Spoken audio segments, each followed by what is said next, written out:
Hi, and welcome to Mind the Millennial Gap. My name is Chris, and I'm an elder millennial. And my name is Jillian, and I'm a younger millennial. And together, we discuss topics from our viewpoints across the different ends of millennialism. And we are so happy to have you here with us.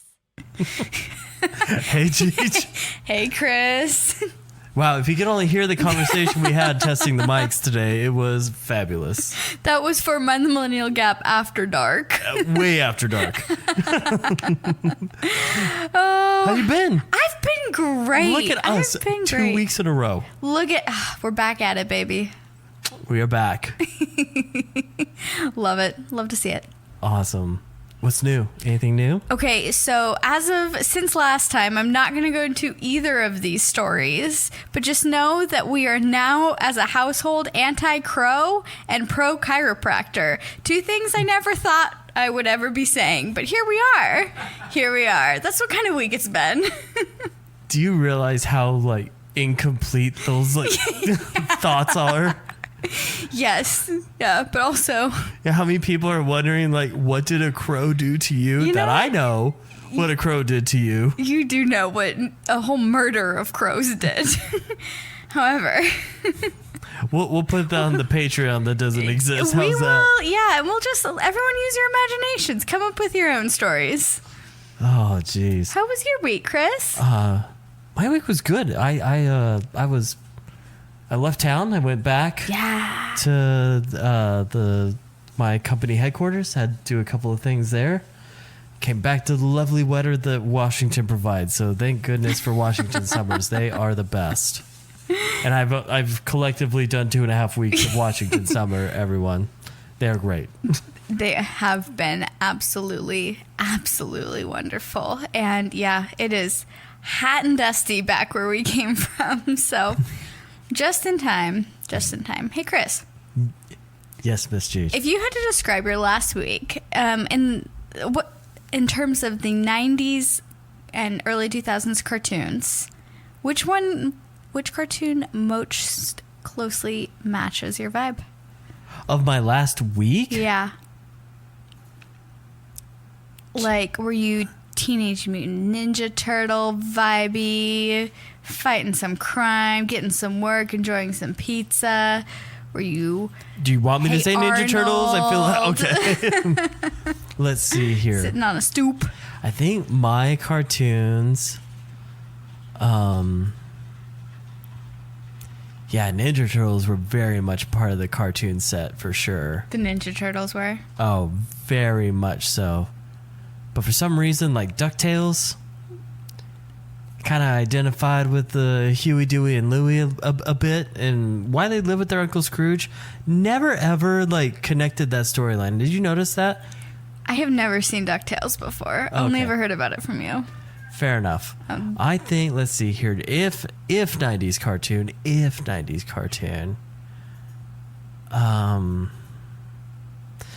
wow, this one's so tough because there's so many cartoons. Fair enough. And I need to describe my vibe? Yeah, what kind of week you had. What kind of week I had? Let's see here. I was probably a Transformers, and that's not 90s cartoon. That was old when I was a kid. That's absolutely fine. Why was your week a Transformer week? I felt like I was winning last week. Quite a bit. That's fair. And I had to kind of get up for a couple of things that are not my normal day to day. So I had to go put a face on that isn't normal. So you transformed from a car into a super robot? One can say I adapted. Fair enough. Right. I don't know if I have the biological ability to transform much, but yeah, Transformers. Let's go with that one. I like that. I like it a lot. Good job. That has nothing to do with our topic today. Chris, I have not revealed a topic to you to this point. It is unknown to me. Was offered to me. So for the audience, want everyone to know, was offered to me, and I said, no. No. This content needs to be what it needs to be, and I need to be reactive to the things I don't know. So here I am to engage on the question mark of the day. Ooh. Producer Ace. We are not talking about that. What we are talking about today is teen magazines. Teen magazines. Yes. Okay. I am aware of them. However, I wasn't necessarily a consumer of them, so I'm very interested. That is exactly what I thought. Last week, we... Please, tell this story in detail. And everyone, while you listen, let me invite you to think of a magazine that is targeting minors. Can you just tell the story? Because I don't remember it. Oh, no. I just remember being a bit, like, taken aback that this magazine that's targeting folks that are 18 or less years old and the topic and material, I can't remember the whole convo. It had something to do with, like, drinking and something with 17 magazine, and you were appalled by that. Appalled. It wasn't necessarily that I was appalled, because I believe, I believe everyone can make their own adult choices as long as it doesn't, like, grossly impact anyone else's, like, life. But I was a bit taken aback that happened in an unadult magazine. Unadult magazine. Yes. It was adult scenarios that I can't remember the true context of it, but like real adult scenarios being explained in a teen magazine. Okay. Yes. And for the record, I'm a not banned books person, just so everyone knows. But I was a bit like sideways. And I was like, interesting that was catered to. Yes. So that is actually last week when we had that brief moment of discourse. Were we on the boat? I think we were on the podcast, actually. Oh, we were on the podcast. I think people can listen to last week's episode and hear this. Okay, I was like, I'm going to do them on teen magazines. And so this is kind of just a light touch on teen magazines, how I experienced them growing up, kind of bolstered with some like commentary from a now perspective. You ready for this? I can't wait. I cannot think of like hardly any of the teen magazines, so this is going to be great. Okay, and I'm glad you said that because I'm going to be speaking to the ones I was familiar with exactly around that time. It doesn't mean that there weren't some wonderful ones or bad ones or whatever before. There wasn't much after, which we'll talk about later, but these are the ones that I'm familiar with. In these teen magazines, they were very much targeted to women. Right, like to young tween girls, women, like tweenish, teenish, women, and they were typically magazines that fell under an established imprint. So for Vogue, you had Teen Vogue. Mm-hmm. For Cosmopolitan, you had Cosmogirl. For Elle, it had Elle Girl. Interesting. So it was successful magazines that had found their niche in the adult female space. Mm-hmm. Yeah. And had captured an audience, and they're trying to capture audience sooner, I assume. Yes. Yes. And there were a handful of them that didn't necessarily exist under the same imprint or share a name, right? Was like there a 17. Teen Reader's Digest? There was no, but there is a teen chicken soup for the children's. My mom had every There you Reader's Digest and kept them like encyclopedias. So did my grandma, and that's how I learned about the story about the guy with the bears. And it like stuck with me. I was way too young to be reading Reader's Digests that I would steal from her bathroom and just read while I was there. This is such a foreign concept to me to have to like go backwards and like be like, yeah, that was part of like, this is how we lived as human beings. Yeah. Magazines, they were a real thing. They're just not in doctors' offices as decorations now. Right. And let me tell you, Christopher, I was about them. I loved magazines. And I was way more into the ones we just mentioned than I was to the like celebrity ones, which were like Teen People, Tiger Beat, YM, if any of those come to mind. No. They're like kind of the People magazine of now, or the Us Weekly, where it's like celebrity stories mainly, right? I was not so into the celebrities as I was into the absolute wonder of teenage girldom that was the other ones. Interesting. As a teenage male, there was probably only one magazine that anyone was interested in. What was it? Sports Illustrated. Producer Ace agrees. Interesting. What was it about Sports Illustrated? And did they have like a junior version? I don't recall a junior version. Okay. I think sports is very much, maybe it's fading nowadays. Yeah. With the younger crowd, but sports is very still a predominant part of like the American male zeitgeist. I would venture, without knowing the measurements. But like, if you got signed up for that annual subscription to Sports Illustrated once a week and Swimsuit Edition once a year, and so that's what people wanted. I love it. I love it. Were you ever signed up? I actually do think that my mom was unaware of the bonus gift of the Swimsuit Edition with the annual subscription. Okay, wasn't Martha Stewart spokesperson for our favorite cat litter, Pretty Litter? The cover of Sports Illustrated? I think I saw a this headline year, recently. maybe? I don't keep up with that stuff anymore. That's but like fair. in the heyday when I still think people do this, but like when people watch ESPN like all day long, just to make sure that you had that one like Very small familiar. minor baseball Yeah. fact. Right? And you could talk to your buddies about it, or you could listen to talk radio in your cars, talk sports radio. Yeah. Yeah, Sports Illustrated is the only thing I could think of consuming. And I didn't even consume much. For the record, I will out myself. I am not a reader. Never have enjoyed it. Don't enjoy it today. And so me just sitting down and reading isn't something that I choose first on my list. So no 17 magazine for you is what I'm hearing. This is going to age me, but I'm the generation where Cliff Notes, you bought them at the Walmart. They were bound, and you just bought the Cliff Notes so that you could skim those, not even read all the Cliff Notes, so that you didn't have to read the book in school. That's me, but I'm going way off topic. This is you in magazines. Sorry. I have lots of questions about that. I did not know Cliff Notes existed off of the internet, like outside of the internet. Yeah, older millennial here. Okay, well, we'll come back I can to that. attest they did exist. We will come back to that.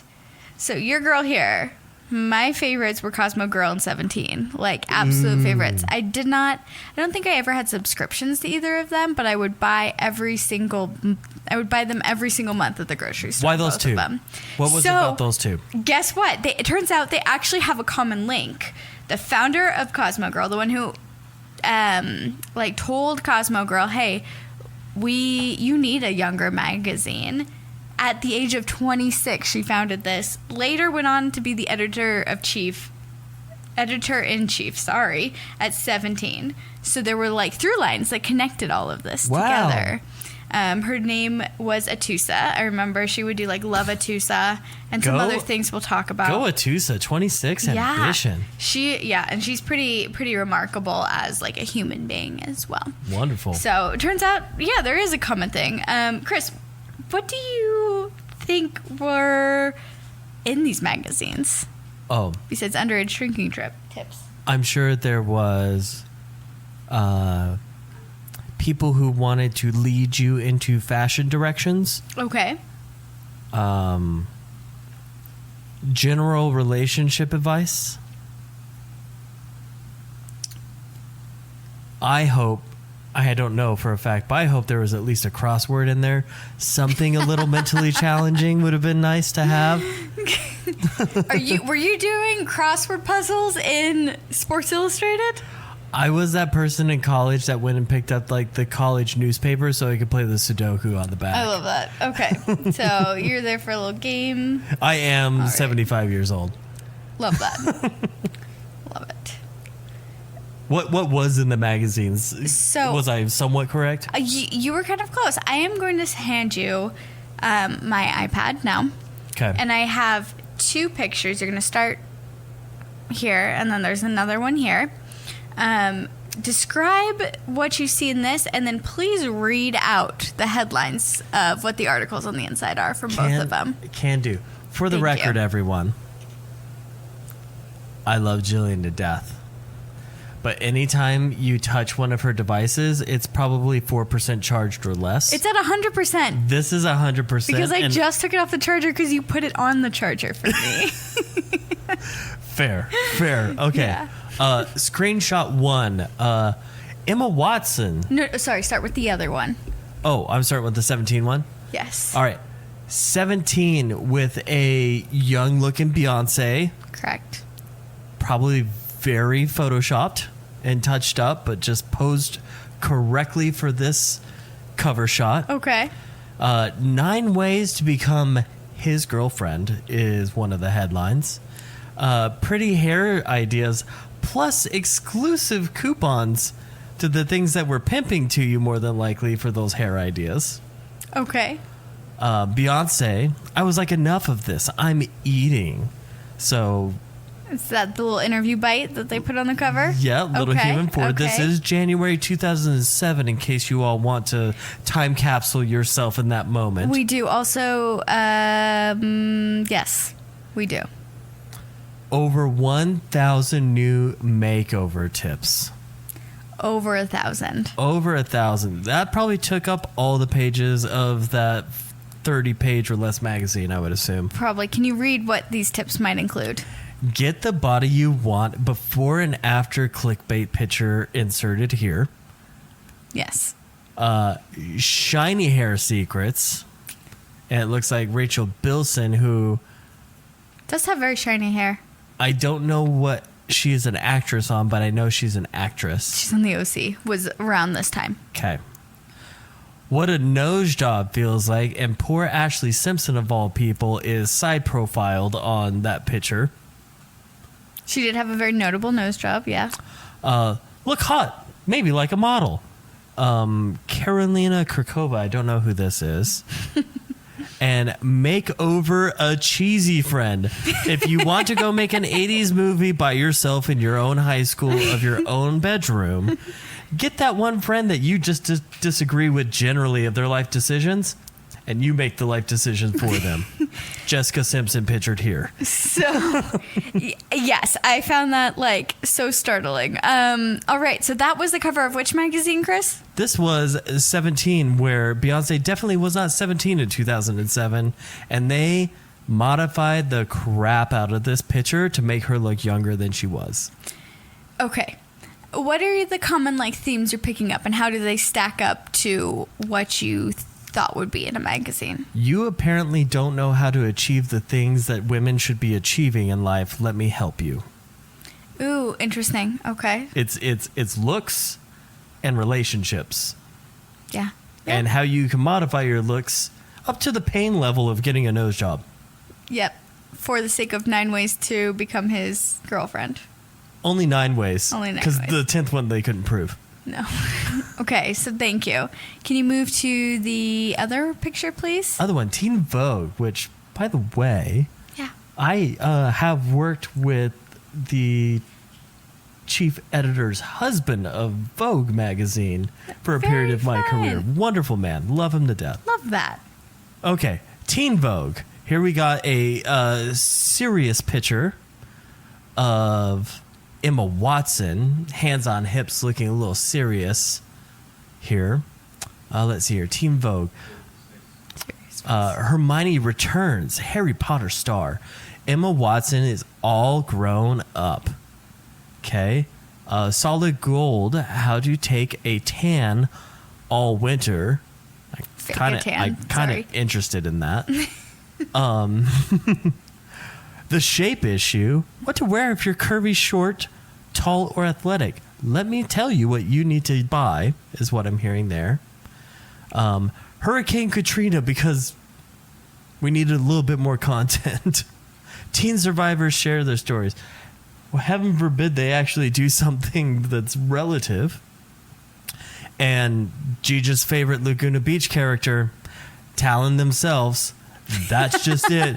You don't know if it's Talon's skateboard, Talon's failed adult career.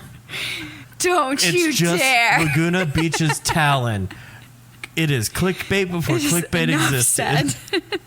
Yeah, very leading, very we know what you want invitations. It's essentially what digital media is today. They took that model, and what digital media allows you to do is digitize that to do in the business what is like call to action is what they call CTAs. And so how many times do you get someone to click on a call to action is a click-through rate. And so effectively, especially on some of these like questionable news sites and things like that, where they're sensationalized ads, but they don't look like ads. All of this is to entice you into a funnel so that someone can lead you in a direction, is how I pick up on this. That's a very astute observation, Chris. We'll talk a little bit more about that later, but what did you notice kind of in the difference between the two publications? For that second one, how was the tone of that similar or different to the one before? I think it couldn't help, but it has to share because that's a successful formula. But encouraged to see, hey, some people went through some hard stuff, and we at least went and did an expose for those teenagers that lived through like a once-in-a-lifetime hurricane. Right. Katrina was a horribly destructive hurricane. Yeah. Yes, it was. There is, so I wanted to show both of those kind of side by side. The Emma Watson one, which was the second one described, was a little bit more serious by nature. There was, like you said, a little less fluff articles in it. The 17 one was a little bit more fluffy, a little bit more light, and that is really kind of the gambit that they ran. Like, you could find some that were super, super fluffy, and then some that, like, was doing some, like, kind of serious reporting. Teen People actually had, like, really good, well-received, well-written articles. I'm being hit in the face by a cat's tail. Reporting on immigration and AIDS in the 2000s.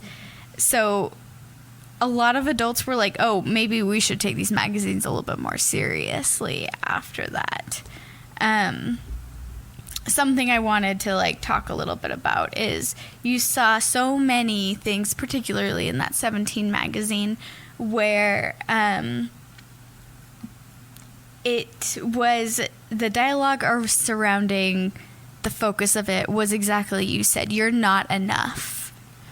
Oh, I didn't say that. Here's ways to be better. It's, I know what you need. Come and listen to me. But right? if you need something, that means you're lacking something, right? Yeah, but the formula is, and it's still this way. You can see it in today's media. It's, I have positioned myself as an expert. Don't ask me why I'm an expert, because I may or may not be able to prove it at all. Mm-hmm. But my voice is a little bit louder, and I have a following. So get in line and listen, right? It's the same formula as I see it. Yeah, and I think particularly to like women, there's huge industries built on improving your face to the latest beauty standards, clothing, everything, right? A lot of focus and a lot of marketing goes into making you feel like this product will solve your life for you, right? You buy this and you will be a better fill in the blank here. Over and over again. And so Julie and I, as an aside, we went to, we just happened to be very close to a Sephora this weekend. Yeah. And Gigi needed to just stop on in. Sephora is a social experiment every time I walk in that place. It is amazing how many things are there that they're the exact same thing but generated by different people. And the solutions that are sitting on shelves, if you're willing to take a out-of-pocket chance of whatever it costs to buy that thing to create the look that you're potentially going for. And so we walked by one section. It was like serum this, serum that, serum this, serum that, something acid this, right? Just to be like, yeah, it's scientific. It'll do something, I promise. Talking about the skincare section, for those of you wondering. This is how out of touch I am with skincare, everyone. We were actually there to be in the skincare section too, so it's funny. Yes, we were getting 2 different kinds of retinol. I don't read and I don't take care of my skin, apparently. Those are 2 truths that came out. You have great skin. No, but I think, yes, you're correct. There is always something kind of pushing you to fill that void and be a little bit better. And like I kind of said in the store when we were doing that, I was like, I thought we were going to move to Seattle and be just I was going to be natural Jillian. I took out my extensions. I was not going to wear makeup. I was going to just not wear my lashes, just do all these things. I made it 2 weeks in and I was like, I need lashes. I need to feel more like myself. And even we had a girl compliment she's like, your eye makeup is great. Oh, lashes, I look like every girl in Utah. Makeup, pink hair. Gigi's just kind of winding down and rinsing off. I don't know if you all know this. Vacation Jillian, she goes all in. All in. You gotta. Hot pink hair, fully embracing I don't have to show up to a corporate meeting for a week. Yeah. And it is just genuine Gigi, and I love that. It is very fun. Yeah, so I'm not immune to it, and it's something that I've internalized so deep. I think there's a lot of good conversation happening in the world about you can, it's a choice, right? Never let anyone make you feel inferior. People should be building themselves up and others up, and there's no one right solution for everyone. But also, if you want to do a 15-step skincare routine, more power to you. That's wonderful. So you're exactly that self-expression when it's a form of self-expression and not a form of trying to keep up or trying to fit in, I think it can be really beautiful. It's a very thin line, but I do agree with you. It's a very thin line. So there was kind of a little bit of a flip side to this fluffy kind of makeup fashion and everything, and it was done by Atusa. Atusa fought to add a new section to 17 when she got there, and it was called Inner Girl. And she says, Inner Girl was all about your relationship with yourself, your internal dialogue, and your self-esteem. And when you say self-esteem, the suggestion is that self-esteem is low. She saw the new section as food for the soul as an antidote to that. And when I was thinking back on why I loved Cosmogirl and 17 so much, it was because it had the voice of someone who felt like an older sister in it. That beyond all the fluff and the things that they were trying to get you to sell and buy, the beautiful glossy ads. Ooh, aside here, I still love print advertisement so much. Okay. Time out.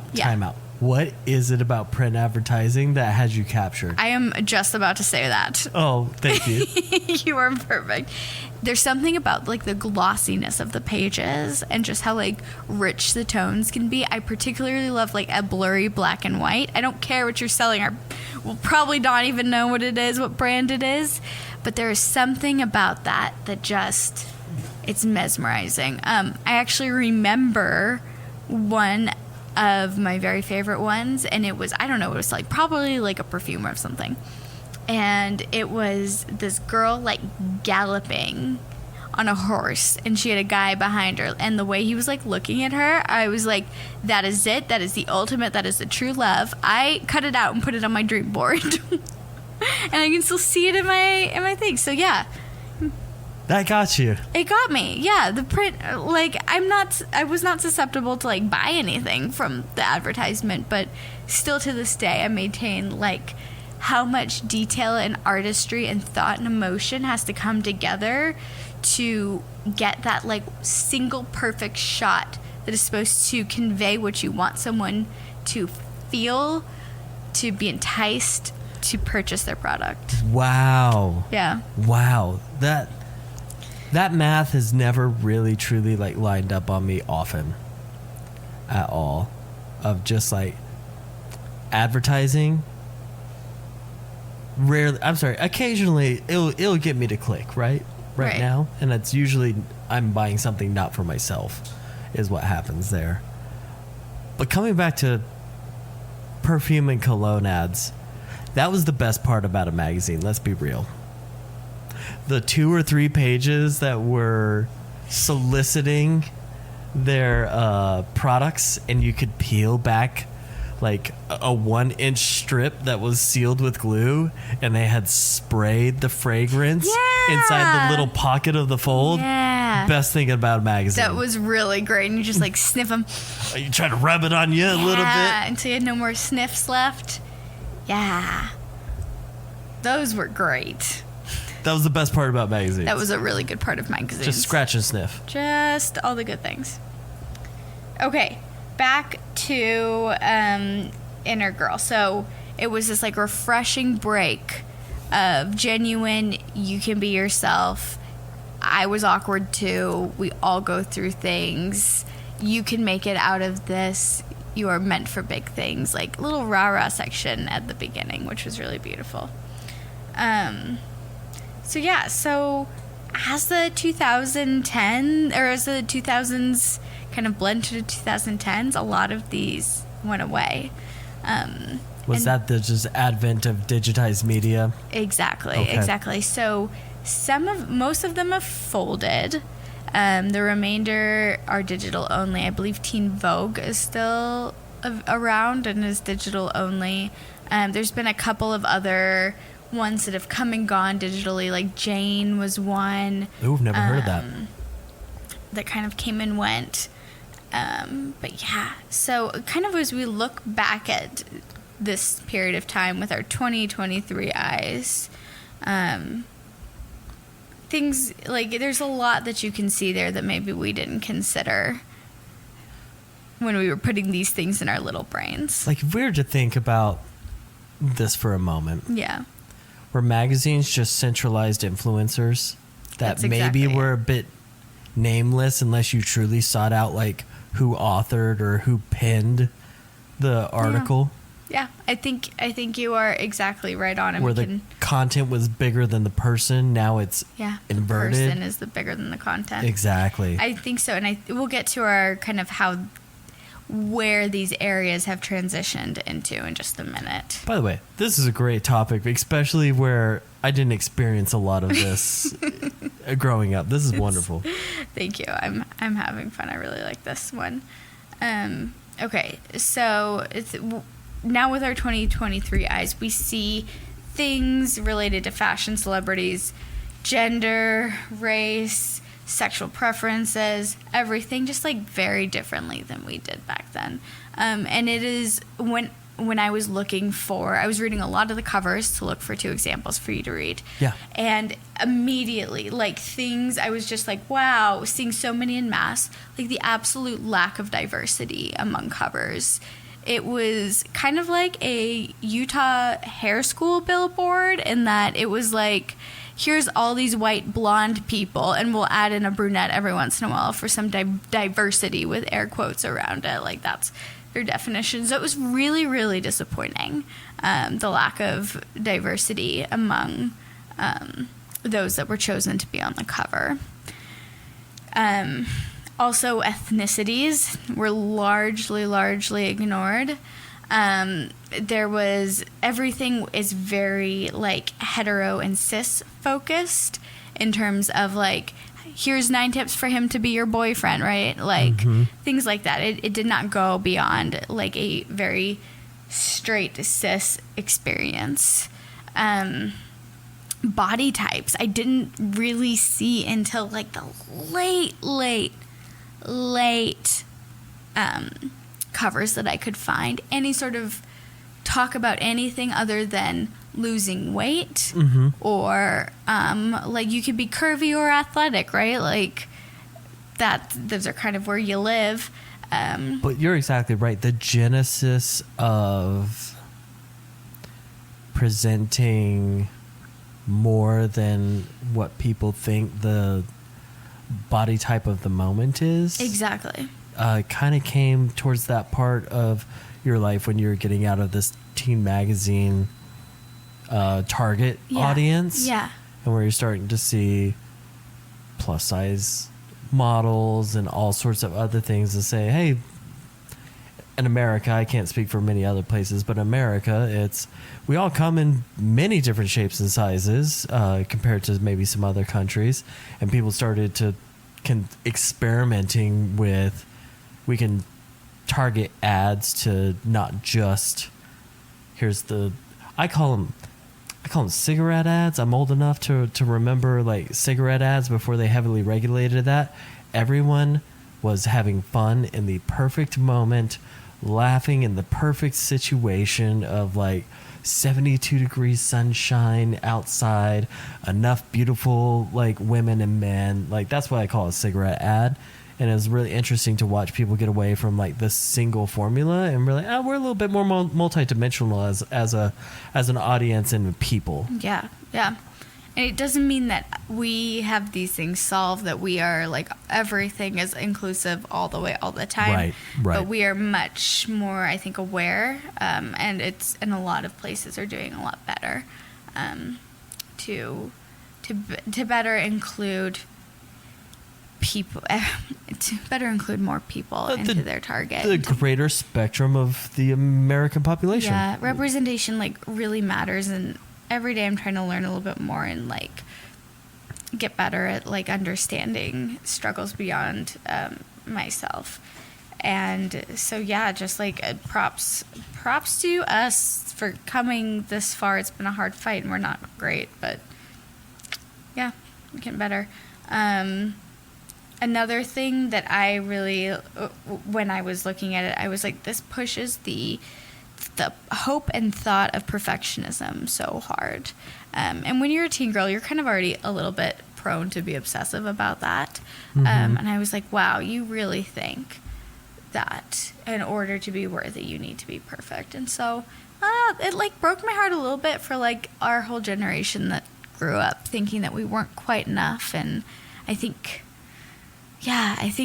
sure it affected us in ways that we're just now coming to deal with. This is me just looking backwards at like a couple historical points, but like the post-World War II advent of multimedia and the consumer boom of post-World War II in America, there seemed to be a lot of understanding of and study of what at the time, the traditional post-World War II housewife. Mm-hmm. And I feel like that's where like the formula of we're here to tell you how to be a little bit better at fill in the blank all came from, because it was like, you want that. I never watched Mad Men all the way through, but Mad Men exacerbates this on how do you sit there and create the right formula for a target audience. And oftentimes it was the stay-at-home housewife of using palm olive dish soap over something else, and it was, let me help you understand how you misunderstood your own shopping choices, right? Gotcha. And so fill in the blank of how people want you to look, fill in the blank of how people want you to act, fill in the blank of anything else that is not your genuine self. That seemed to persist for decades up until recent time. No, I would agree with you. Yeah. So, and I'm sure it's still happening. I'm sure it'll happen to some degree in some spectrum forever. But yeah, I think just like leaning into that, it makes me a little sad for all of us. But it doesn't mean that we're free of it today. In fact, I thought this was a little bit funny. So this next section is from an article in the New Yorker. And I had literally mapped out this whole thought train in my head and went to look to see if someone had agreed with me. Mm-hmm. And it turns out they not only agreed with me, it was the same words I was thinking to display it. So here we go. All right. When I was trying to think, what has replaced magazines as the source of influence for teenage girls now? So I was thinking, and I was like, it's TikTok. I think it's TikTok. It's whatever the platform that gives influencers, qualified or unqualified, an uninhibited voice. Right. Currently is TikTok. Currently, so in this moment, I would say it's TikTok.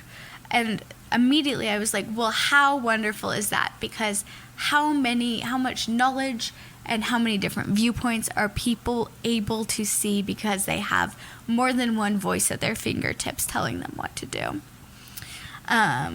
And giving them options. And then I immediately was like, oh, but that's not quite true because we have algorithms. And algorithms get you into this little bubble and you stay in this bubble, and it's usually people who think similarly to you and have similar interests to you. Thank you so much, because I was like, the algorithm influences so much, and it actually can help you. You know, the concept of being in your own echo chamber? Yes. I feel like social media algorithms help you find your crowd in the same echo chamber. Exactly. So I'm going to read to you the statement by Philip Picardi, a former chief content officer at Teen Vogue. He believes that young people no longer really have a need for what teen magazines once provided. It's hard to imagine a teenager spending a sustained amount of time reading articles when so much of that same information is being disseminated via creators on TikTok who are delivering it in short, snappy, concise, and extremely entertaining ways, he said, noting that he's not making a moral judgment on whether that's good or bad. Teenagers today are coming of age and forming opinions and worldviews that are increasingly informed by algorithms and the bubbles that algorithms create, he added. Right.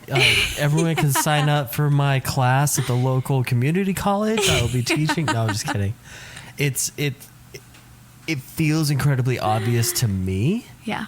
But I understand it's not the same for everyone, for sure. I think this is going to be funny, but this fits. I was watching Rick and Morty on the plane just to travel because I only had like 30 minutes before we landed. I was like, I'll just cram in a Rick and Morty while I sit here and wait for this plane to land. And one of the insults that one of the characters throws at another is like, your generation watches YouTube personalities critique other YouTube personality YouTube videos. And I was like, oh my God, that's exactly what we watch instead of highly produced, like LA, Universal Studio based script like TV. We'd rather watch someone pick apart someone else's YouTube video on YouTube. Yeah. Yeah. We would. That's wild to me. And so, yeah, it's just really interesting how in a matter of 10 years or less time that we have gone to decentralized information, decentralized voices that are helping us form opinions. This could be good. I'm not here to pass judgment on it one way or another, but it's not one magazine with a handful of people writing articles and an editor hand selecting what those articles are just to make sure that it has the highest chance of selling the most copies for that volume of that. Instead, we have many people that have less barriers to entry to have a voice. I'll make it positive. Many people that are willing to just sit in front of their little video camera on a phone, say 2 minutes or less of words, and create their own voice. They don't have to be hired by a studio or a publisher or anything like that. And then it's our choice and our job as consumers of that information to say, how much do we identify with this? Do we validate this? Do we understand this as something that we agree with or disagree with, is what now puts the onus on us even more as the consumers of information, is how I see it. Yeah. No, I think with our more adult brains, we are able to kind of make some of those decisions for ourselves, and that's a wonderful thing. But it is a little bit like, it's still a little bit discouraging. Like, is this just the way of the world? Like, you are so targeted when you're like younger and forming these ways that you see the world to think that to kind of choose your own version of what reality is and what fitting in is and just stick to it. Ooh. I don't know if it's a stick to it, but it definitely creates some foundations that are tougher to break down if you come to the realization that maybe that's not your genuine self later in life. Yeah, no, definitely. Yeah, so that is about all I have in our main section today. Are you ready for the fun section? We get a bonus section. We get an activity section, Chris. An activity. I don't know if we've done a true activity on the pod ever. We haven't, and this is just kind of the fun section. So, not only were these teen magazines full of makeup tips, some serious articles, maybe a Sudoku, there was this one section of 17 magazine that I loved so much. And I'm going to read to you right now about it. As a teen, you could have read the Wholesome 17 magazine for a lot of reasons. Did you say wholesome? Wholesome. Okay, thank you. 17 magazine for a lot of reasons. Maybe it was the tasteful fashion spreads pulled from mall outlets that were actually affordable. Or perhaps you memorized the stories from clean-cut boys on what they look for in a dream date. But for the more deranged among us, including Jillian, there was always the seductive pull of Trauma-Rama.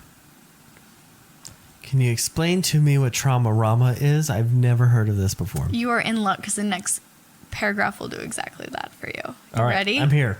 Trauma-Rama, for the uninitiated like you, Chris, is a collection of quippy short stories submitted by anonymous teen girls in which they share their most embarrassing moments. It was often located at the back of the magazine. The stories are always 3 or 4 lines long, often punctuated with exclamation parts. This is maybe my favorite sentence that has ever been written by another person. I will link this article because they deserve every bit of credit.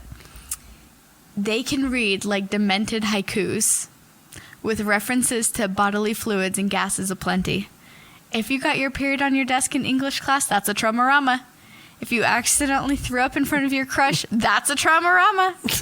If you slipped on a banana peel in the middle of the cafeteria, you get it. Trauma-Rama. Was this one magazine's section, or did they all figure out they all needed some section of Trauma-Rama and named it all differently? Exactly. So Trauma-Rama was 17's version of it, but I think there was like Oops or like Confessions of a Teen Girl. Cosmogirl Confessions, I think, was one. Okay. Yeah. Do you mind if we just 2 minutes pause here? Absolutely. If you all don't know this, Jillian loves the tea. I love gossip. When I first met Jillian, we worked in the same, would you call that a large office? Yeah, Like, it was a pretty big large office. 40% of the time, Jillian could be found in the company cafeteria taking a break way too long so that she could get that hot goss at the office. Yes, and I was always with the same girl who also likes the hot gossip. And boy, did we have some to share. So when I don't go pursue this, but Jillian always loves telling me about this stuff. Yeah. How many Trauma-Rama outlets exist in today's like modern zeitgeist? And I which say one is TikTok. your favorite? Okay, so I thought it was funny when you were like, we watch YouTubes of content creators making content about other content creators. Yeah, I was going to say that. So my favorite is kind of in that genre. It's people who dunk on cringy Christian couples, and I love it. I'm talking like your Paul and Morgans. Really, mostly them. They're the ones I look for. Like people being like, absolutely not. Breaking down why what they're doing is like not okay. I also love. There's this like very charming person named Brad Mondo, and they review people's videos on hair. They're a hairstylist, and so they'll watch people doing their own hair and correct and react to those videos. So those are that's where I like it. Also, random people breaking up on TikTok as well. I would argue Neither of those is your favorite. What is it? Jillian found a subreddit deep in the basement of Reddit itself. It's a Facebook group. Oh, it's a Facebook group. I'm group. sorry. Maybe you found it through Reddit. I can't remember.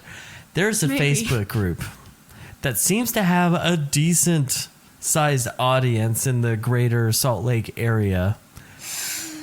And You're I'm right. going to slaughter the name of it. What is the name of the Facebook group? Are we dating the same guy? Provo, Salt Lake City. This is Jillian's favorite Trauma-rama, where she gets to read people post about people that she may or may not, by happenstance, kind of know. She occasionally comes across somewhere like, oh my gosh, I knew them in a different life, right? But it's people posting, I've been on 2 dates or 3 dates with this man. Please tell me anything I should know so that I can go on the 4th date and be comfortable, or not go on the 4th date at all. And it is everyone spilling the beans on these men that probably deserve it, or some of these poor men that don't deserve it, and or wonderful female support and cheerleading for the men that have no red flags, and being like, dated them, we weren't compatible, wonderful human being, right? And Yeah. it's like the whole spectrum of that, but I guarantee it leans towards, this is a dumpster fire, run girl, and let me give you the trauma-rama of why. Well, you're not on there if you have not. Oh, I've heard the stories. That's why I can say this. Yeah, exactly. You're not on there. You're not like submitting a guy to the page being like, does anyone know anything about this? Unless one, you've been hurt before, or two, you have a reason to suspect this guy. So yeah, they absolutely do ring more towards the negative, because it's usually when somebody's like, something's going on, or you go on a really, really, really bad date and you're like, I need to tell people not to match with this guy. So you're right, that is my favorite. It is. I'm so sorry to both of you, to both producer Ace and Chris, for the amount of times I've just told them about other people's lives from this page. Not Don't told, know. almost read verbatim when it's good enough. It is a joy and a treasure. I feel like Trauma-rama as a formula is kind of when like animals go into fight or flight. We as human beings love looking into other people's like trauma-ramas. We hate it experiencing it ourselves. Yeah. But we love learning and reading about other people's trauma-ramas, and it doesn't go away. Reality TV is this formula. Oh, you're right. Reddit generally Yes. is this formula. Oh my goodness. Essentially, office gossip is trauma-rama. Yeah. Generally, like, we thrive in more modern times on consuming the trauma-rama. This is such a great topic by itself. It really is. It really is. And Chris, as a special little treat for you, I present to you a trauma-rama. Please and thank you. The title is called Sticky Situation. I could go many different ways with this. I was pretty confident the first day of my sophomore year. I developed over the summer, and was no longer a geeky, awkward freshman. I arrived at school wearing a cute outfit and feeling great. As the first bell rang, I spotted an incredibly hot guy. I figured I'd get the year started on the right foot and strut my stuff. On my way over, I popped a piece of gum in my mouth to freshen my breath. When I opened my mouth to say hello, I was so nervous that I spat the gum right at the guy's face. It was humiliating. I just picked the gum off the ground and ran. That's such like light touch trauma-rama compared to what is available on the internet today. But thank you for that taste. You're welcome, Chris. You're welcome. There is a book the 17 put out in 2005 called Trauma-rama, and it's like 360 something stories about your worst traumas. So yeah, pick that up if you're ever curious. Thank you so much for attending my small disorganized TED Talk regarding teen magazines and how much I love them. having never experienced teen magazines very much, this was really fun. I appreciate it. Yeah. Wonderful. Anything for the people, Jeech? We love you. Yes. Thank you. Yeah. Thank you all for listening if you made it this far. Hopefully you did. So you got to experience that Trauma-rama as well. Can I invite you all?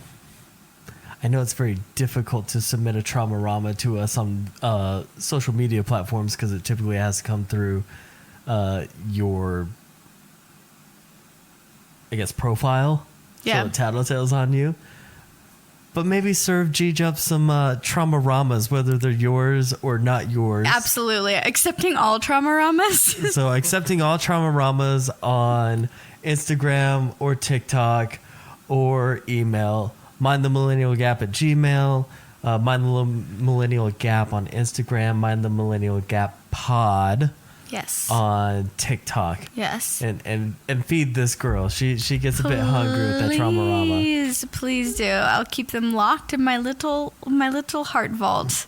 There are so many podcasts that revolve just around audience submitted Trauma-ramas. Yes. I love this. I would love to do a whole podcast on Trauma-ramas. Done. All right. Could do it. Everyone, seriously, if we can crowdsource enough Trauma-ramas, I will sit through an hour-long episode of reading Trauma-ramas and responding to them. I love it. Give Chris what he wants, people. All right. Until next week. Thanks, everyone. Bye. Bye.